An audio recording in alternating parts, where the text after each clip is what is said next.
I toured the country, filming actual charger locations and charging experiences. Recently I came across a screen on a charger which said, use the app and save 5p per kilowatt hour.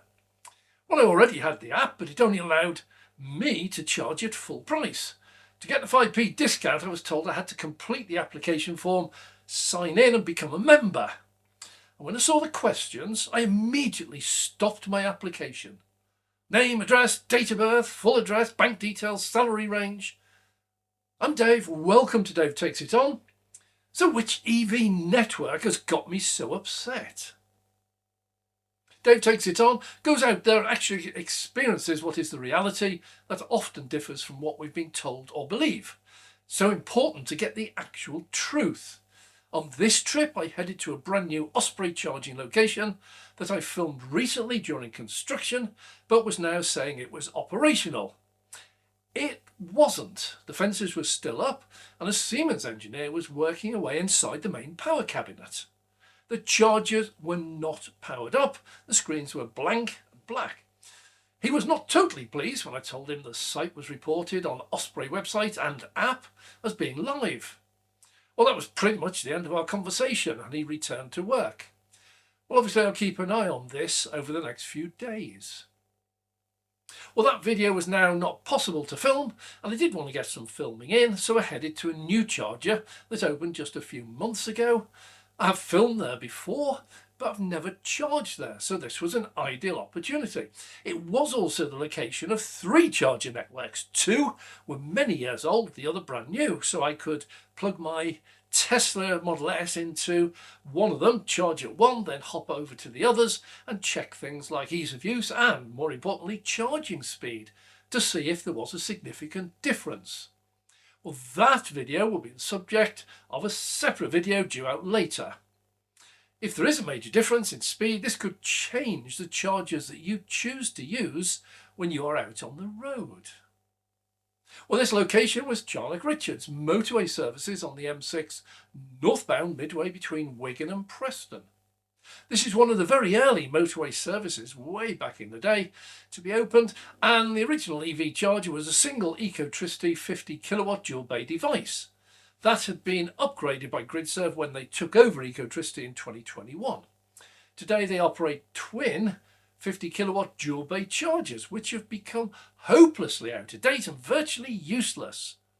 But just over the other side of the services is a Tesla supercharger with 12 V2 chargers. So again, quite an old one.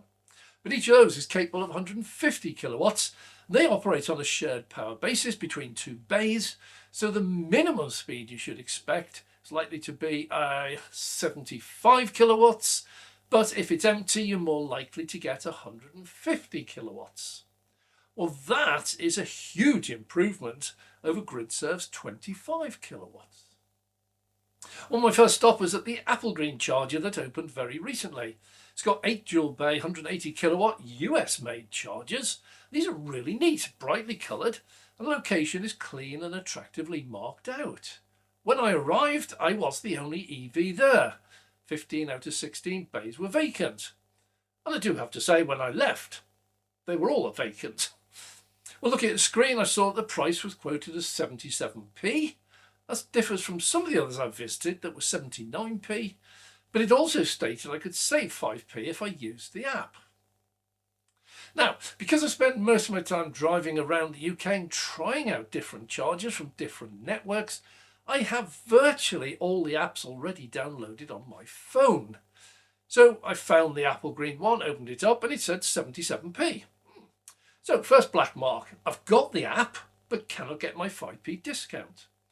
But it did invite me to sign in to get that discount. So I did. Well, at least I began the process. And it asked UK or Ireland. Well, no problem, I know which of those. So that was all right. A plan which allows you to pay a simple price per kilowatt hour at all their charging stations. Yeah, that's no problem at all. Exactly what I want. Details requested then were fairly standard and all were mandatory. You cannot proceed unless you fill these in. So my normal practice, I object to these and use fictitious names and contact details. So now we get to address and postcode with a tick box to select where mail should be sent. I don't want any mail. And at this point, cannot see why they need my address anyway. It's not essential, but I proceeded with my fictitious address and postcode. Then it wants my card details, and also the very first optional entry, my registration number. Well, next page takes you on to payment method, and the only option here is a credit card. And here I gave up, as I cannot put in a fictitious credit card number, as the app will normally, almost certainly, connect through and check it is a genuine card before allowing it to proceed. But then I asked myself, what information do they actually need? You see, we're constantly warned about giving out personal data, and so we are, or we should be, really cautious. I'm not silly. I do realise I need to give this out to some people. My doctor, for example. I hope he or she has all my health history. I'd be horrified if they didn't. Likewise, my bank has much or all of my previous financial history. Without that, they cannot lend me money or mortgage or issue a credit card. So these are what I regard as essential. Now, when I choose a utility company for my gas or electric, they too need certain data. They need my name, they obviously need the address, but they don't need to know what car I drive or what salary I'm earning. And indeed, they don't need my date of birth. And I actually have to say, most of them do not ask for these and other non-essential questions. Or we can go on a website. The needed information drops down to virtually none. When applying for an EV charging app that handles your payments, like Fastned's AutoCharge, I understand they do need my payment method, or it can't pay via the app, which is the whole purpose of having it. But my payment method is actually protected by various laws. But on the Apple Green application, I have no choice. Now, I can use the app and get a 2p discount on Fastned for using it, but giving them absolutely minimal personal data and no payment details. Well, I can choose which I do. So why can't I use Apple Green app without all these personal details that are in no way required? What purpose does Apple Green have for knowing my date of birth, or my postal address, or my salary bracket? And the only answer I can think of is so they're able to sell my data on to others. And they're not the only one. BE.EV has an even more draconian questionnaire and application form. And the end result is they drop from a blistering, eye-watering 82 pence per kilowatt hour on their website down to 80p. But they require you to have and use an RFID card. What is the point of the app if I have to carry and use an RFID card? Just send me one and I won't even bother with the app. Well, the situation is getting quite ridiculous. More and more people are demanding I supply all my data just to be able to use them. Now, as an interesting experiment, try this. Apply for anything. Go on a website and click on log in, sign in or whatever. Join a membership of a website, a social media account, anything at all. But when you do the application, misspell your name. See, I'm Dave, D-A-V-E, so I use D-A-Y-V-E. And then I sit back and see what happens. And what does happen within an incredibly short period of time, I start receiving not only messages, emails from various websites, but I actually also start receiving post, actual snail mail, using that name spelling. So, fact, your details are being sold around the world, whether you like it or not, and the chances of becoming a fraud victim multiply exponentially the more you give it out. And you often don't have to do anything. They do it for you. I mean, for example, if you enter your date of birth into Facebook, which they require you to do, then on your birthday, your contacts will get a message saying, "Wish Dave, D-A-Y-V-E, a happy birthday." They now all have your day and month of birth. They just need your year and they've got almost all they need for fraud. Also, when you post your holiday pics from the side of a swimming pool in Ibiza or wherever you are, openly telling all your thousands of contacts that your house may well be empty. Is that wise? Well, the sale of your personal data is a scandal that is rapidly spiralling out of control. And the arrival of AI means we're now even more at risk. Once it starts tracking your mobile phone location, it can probably instantly work out your place of work, your favourite restaurant, your ideal holiday location, and an endless list of other details it has absolutely no need for. It can track when you go to hospital, for example. It can probably calculate your diagnosis by the frequency of number of follow-up visits. Well, next it'll be sending you its treatment and drug prescription. Applegreen and EB.EV and all you others, you need to tell us openly why you need all this data. Tell us what you're doing with it.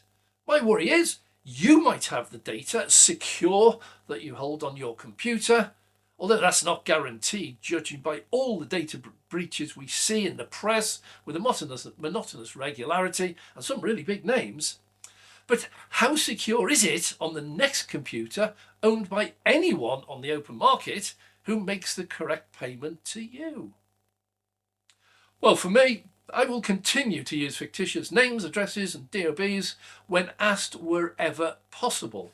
I will provide fictitious data for what I regard as non-essential data. I will only give out my payment method details to those who must have them. So I really am sorry if a Fred Smith or a Charles Arbuthnot really do live at the addresses I've chosen to use. You must be wondering how on earth they found you. Well, in fact, I actually go a lot further than this. For example, I have a Tesco club card with some personal details stored. I know they use this to track what I buy, which enables them to profile me. This means that they can make specific adverts or recommendations to me that it believes I will buy. And that also makes my data particularly valuable if they don't have or sell a product that their data says I buy most often, but they do have a trusted partner to sell my details to. And those will pay dearly for that information. So once in a while, I give them something to really think about. I will sometimes go in and just buy, for example, a pair of marigold rubber gloves and a jar of Vaseline. Or I'll buy a lingerie bra and knicker set in a large size and a selfie stick for my mobile phone. I would love to see how you work that one out, Tesco. Well, thanks very much for watching this video. If you have enjoyed it, please click the like button. And if you would, please subscribe. It makes such a difference to us as a new channel. If you click the bell icon, the notification, you'll be notified the next time we launch a video. And a massive, massive, massive thank you, last but not least, to our Patreon members. This side of the business is growing dramatically. We've had our most successful month ever, and thank you so much for your support for the channel. I'm Dave.